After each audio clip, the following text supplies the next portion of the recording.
Cek cek 1 2 3.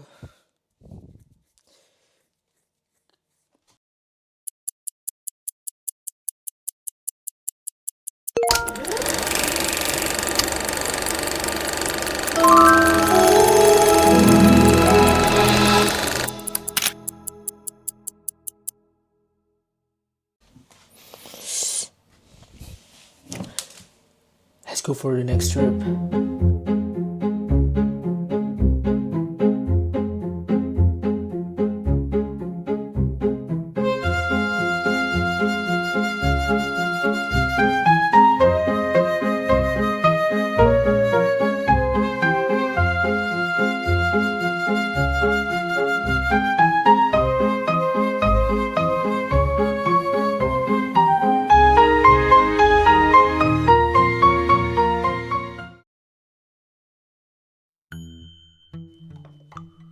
Jadi, gue sebenarnya ke Portugal bukan cuma sehari, tapi gue 3 malam di sana karena menurut gue bukan di Lisbon doang.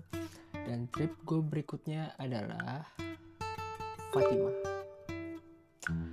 Jadi kalau belum ada yang tahu, sebenarnya Fatima itu tuh tempat, bisa dibilang tempat sucinya orang Katolik, karena gue memutuskan buat berziarah karena lumayan dekat. Tahun kemarin gue nggak mau ke Fatima karena jaraknya cukup jauh, karena gue cuma punya 2 malam.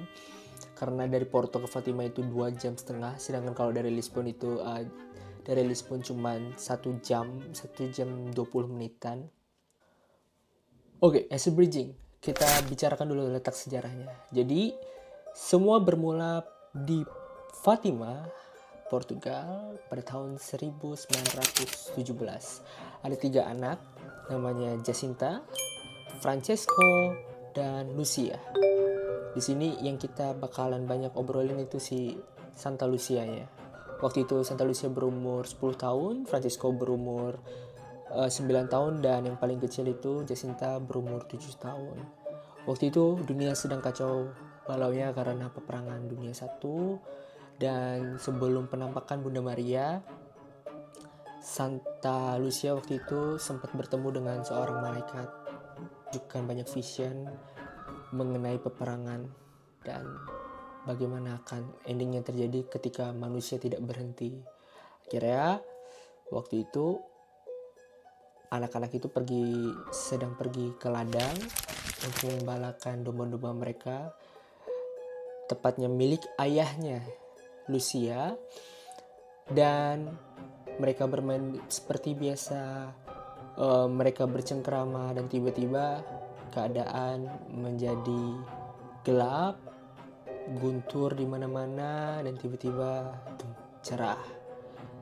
Itu terjadi tepat pada tanggal 13 Mei 1917. Mereka bertemu Bunda Maria.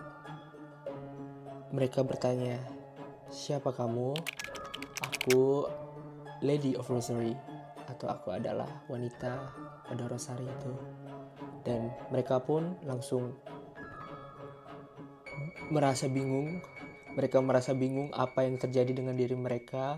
Banyak pertanyaan, tapi untuk seukuran anak kecil, pertanyaan mereka cukup bisa dikatakan nyeleneh, karena mereka bertanya, apakah kami akan masuk surga?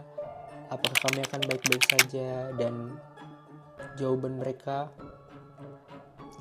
yang mereka dapatkan cukup menenangkan hati, karena Bunda Maria mengatakan ya, mereka akan ke surga. Tapi tidak semuanya mendengarkan, karena hanya Francesco yang melihat tapi tidak mendengarkan. Cukup sulit dimengerti apa yang terjadi pada waktu itu. Tapi setelah kejadian itu, mereka sepakat untuk tidak memberitahukan kepada orang-orang. Tapi entah kenapa, mungkin karena anak kecil, Jacinta waktu itu memberitahukannya kepada orang tua mereka. Karena mereka ini sebenarnya sepupu, akhirnya cepat menyebar luas. Mungkin kita bakal berpikir, oh ini bakalan jadi sebuah berita yang baik untuk orang-orang di sana. Tapi sayangnya tidak.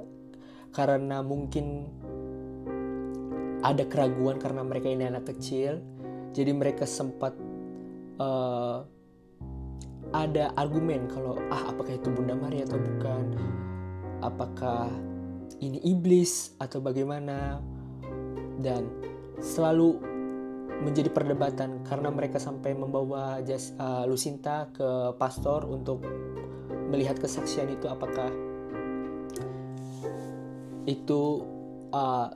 itu sebuah pernyataan yang bohong atau bukan, karena mereka itu anak kecil jadi takutnya mereka bohong atau mereka cuman mengada-ngada.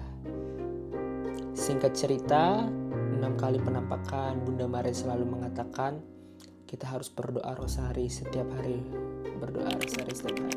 Makanya setiap kali untuk di Katolik, ketika kita berdoa selalu ada yang diselipkan di situ, doa Fatima yang berbunyi, ya Yesus yang baik, ampunilah dosa-dosa kami, selamatkanlah kami dari api neraka, dan hantarlah jiwa-jiwa ke dalam surga, terutama mereka yang sangat membutuhkan kerahiman-Mu.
Itu yang terjadi.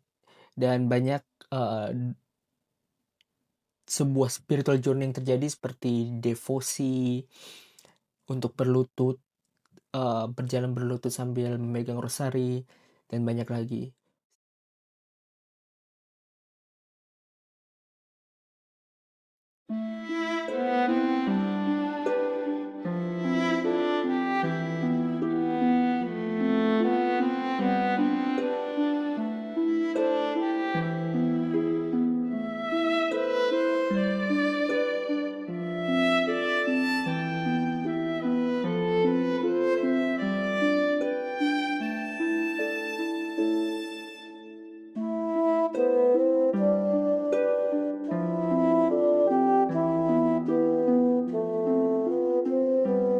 Basilika Bunda Maria, Rosario Fatima. Bangunan ini dibangun pada tahun 1928 dan ditabiskan pada tahun 1953. Basilika ini menjadi pusat ziarah utama di Fatima dan merupakan tempat makam 3 anak gembala, Lucia, Francisco, dan Jacinta. Bangunan ini menjadi simbol iman, pesan pertobatan dari peristiwa Fatima. Di Fatima, Bunda Maria juga menekankan devosi kepada hati tak bernoda yang melambangkan kasih murni, ketaatan dan penyerahan total kepada kehendak Allah, serta menjadi jalan doa, pertobatan dan perdamaian bagi seluruh dunia. Pada waktu itu sedang ada eksibisi besar di Fatima, di mana para seniman dari seluruh Eropa sedang mau memamerkan karyanya mengenai hati tak bernoda Santa Maria. Tidak cuma karya seni, tapi juga ada surat-surat ketika Santa Lucia menjadi biarawati di Spanyol. Pada tahun 10 Desember, tepatnya 1925 di Pontevedra, Santa Lucia melihat Bunda Maria bersama Yesus kecil. Yesus kecil berbicara kepadanya dan menegaskan permintaan devosi 5 Sabtu pertama, sebagai bentuk kasih dan silih bagi hati tak bernoda Bunda Maria. Kemudian pada tahun 13 Juni 1929 di Tui, Spanyol, Lucia menerima penglihatan Tritunggal Maha Kudus, di mana Tuhan menyatakan bahwa telah tiba waktunya untuk konsekrasi Rusia pada hati tak bernoda Bunda Maria. Peristiwa ini menegaskan bahwa pesan Fatimah berpusat pada doa, pertobatan, dan perdamaian dunia.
Pipe tanaman ini jadi kasih mandi.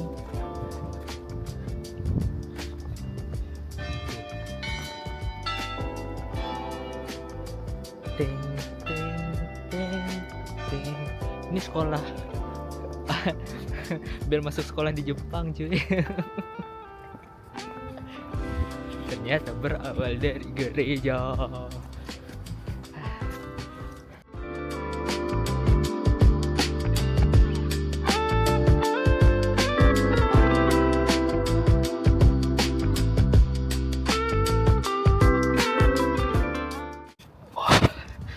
Hujan cuy, tiba-tiba hujan tadi padahal cerah, cuman emang sempet ngeliat sih kalau bakalan hujan juga. Tadi maunya devosi dulu tapi nggak apa-apa, kita jalan-jalan aja dulu. So this is it.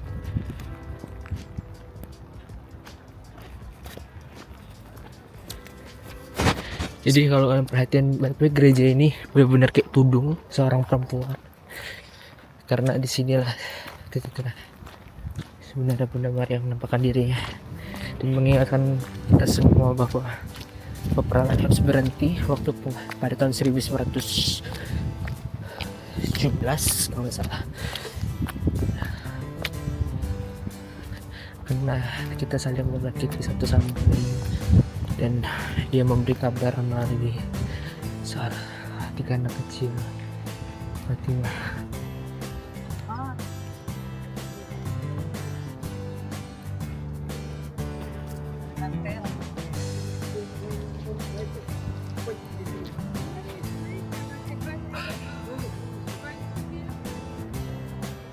Hujan baru berhenti, begitu juga dengan perjalanan kita selesai hari ini. Fatimah, bentar lagi kita harus ke tempat bus, siap-siap.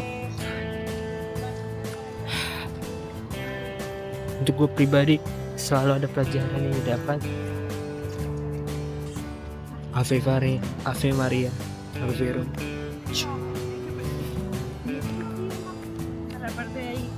Ahí cuando se frente a la estatua de Jesús, mi hijo está allá.